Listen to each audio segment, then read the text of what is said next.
Екі қыздың оразасы.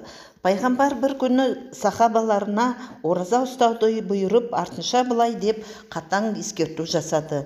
Мен рұқсат етпейінше кешке ешкім ауыз ашпасын. Елдің бәрі жаппай ауыз бекітіп ораза ұстады. Кеш түскенде жеке-жеке келіп ауыз ашуға рұқсат алып жатты. Дәл осы тұста бір кісі жақындап келіп: «Уа Расулаллах, екі қызым күні бойы ораза ұстаған еді. Ұялғандықтан өздері келіп, сізден рұқсат сұрай алмады. Рұқсат берсеңіз, оразаларын аяқтап, ауыздарын ашса жақсы болар еді», деп өтініш білдірді. Алайда пайғамбардың рұқсаты болмады. Әлгі кісі тағы 2 рет келіп рұқсат сұрады.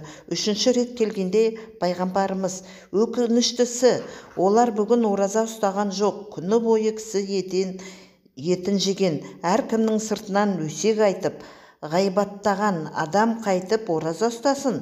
Бар да оларға айт, егер ниет етіп ораза ұстағандары рас болса, дереу құсып тастасын», деді. Әлгі кісі айтылғандарды қыздарына айна қатесіз жеткізеді. Олар бұйрықты орындап, өздерін күштегенде кесе-кесе қан құсып жіберді.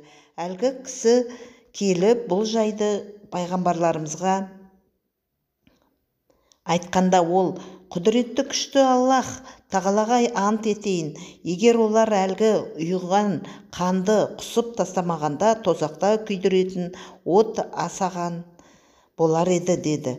«Иә, тек тамаққа ғана емес, көзге де, тілге де, аяққа да, қолға да ораза болса, сонда ғана ол нағыз ораза болмақ».